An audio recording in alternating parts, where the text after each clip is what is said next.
He thought it was just another suspect. The boy he arrested knew his name. Knew his face. Knew the photo on his mother's wall. One name he never expected. One mistake that would burn through bloodlines. And the worst part? He still had to book him. Before we continue, what country or city are you tuning in from? Drop it in the comments, we love seeing where you're watching from. Hit the like button and subscribe to enjoy more of our videos. He still had to book him. Because policy doesn't care about birthdays or barbecue memories. Because procedure has no pause button for family. Because once the report starts, you can't rewrite the ending.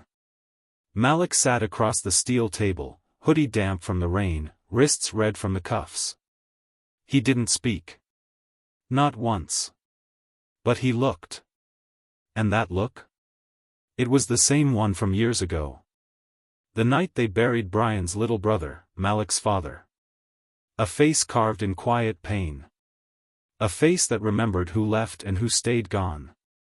Brian stared at the file. 19. No priors.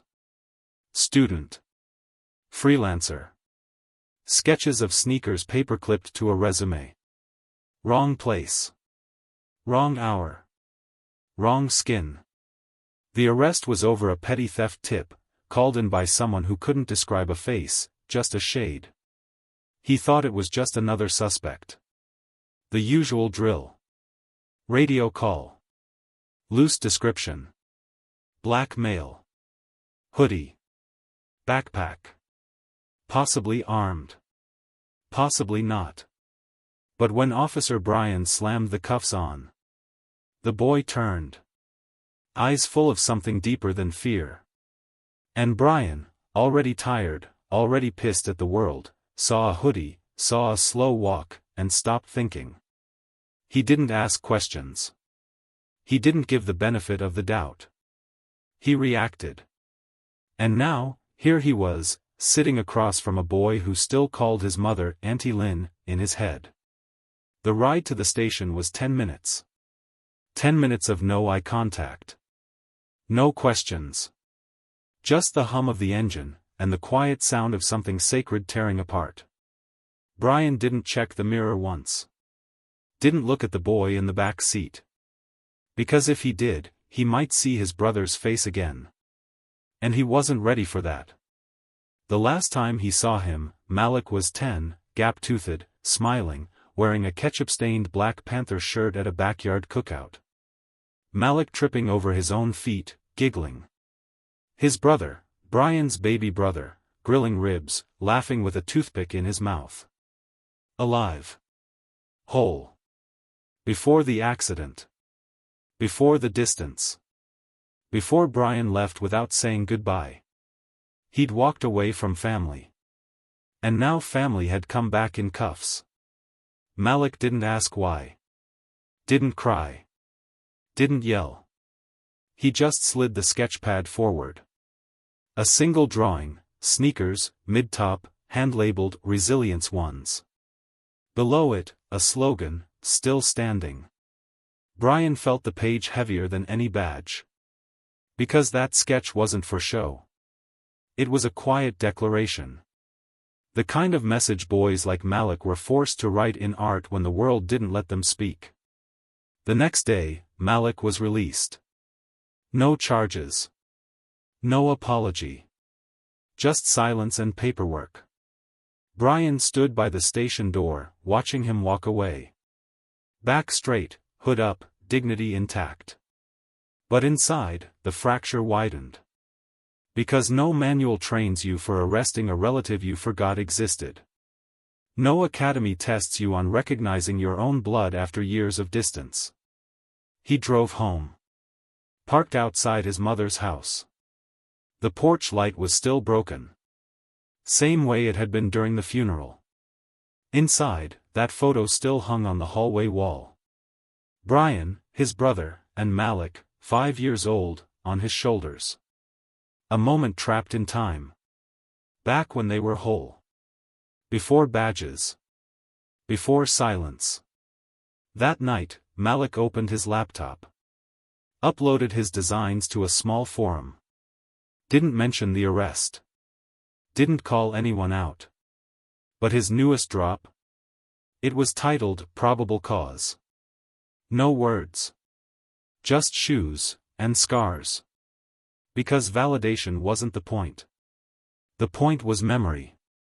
And putting his pain into something people would wear, without even knowing what they were stepping into. Weeks passed. Brian drove by that same corner every evening. Not on patrol, just memory. He sat in his car, outside the precinct, badge in hand, staring at it like it no longer belonged to him. He hadn't seen Malik since that day.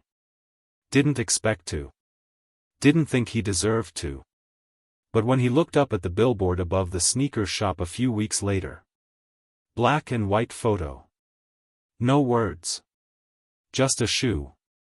And on the heel, that same word. Still standing. He knew. And it burned. Malik never needed to speak. He didn't shout. Didn't file complaints. He designed his silence into legacy. Malik's designs showed up everywhere, on kids who had never met him, but carried his story in the soles of their shoes. In parks, in hallways where dreams fought to survive. He wasn't just a name anymore. He was a symbol. Quiet, but impossible to ignore. Brian never turned in his badge. But he did turn in his silence. He started mentoring first-year rookies. First lesson. Ask more questions. Know more names. And don't forget, every file has a face. And Malik? He never got an apology. But he got orders. From Chicago. From Brooklyn. From a school in Oakland that couldn't afford Jordans, but wanted something built with more story than logo. He never mentioned the cuffs. He let his work speak. Because some stories aren't for revenge. They're for remembrance. Malik's sneaker brand didn't just grow. It became a movement. A quiet rebellion against judgment and silence. Kids in neighborhoods like theirs wore resilience not because it was trendy. But because it reminded them. You are more than what they say. Brian kept mentoring rookies. Teaching them what he learned the hardest way possible. That behind every face is a story. And sometimes, the story is family. And the next pair he dropped? Wasn't called justice. Wasn't called redemption. Just asterisk family. In lowercase. Black and white. No box. No tag. Just a note inside the tongue. Don't forget who they are, even when they forget you. Would you have spoken up? Would you have walked away? Or would you have cuffed him too? Let us know below. Because sometimes the line between justice and memory is blood. If this story spoke to you, share it with someone. Hit that like button. Subscribe for more stories like this.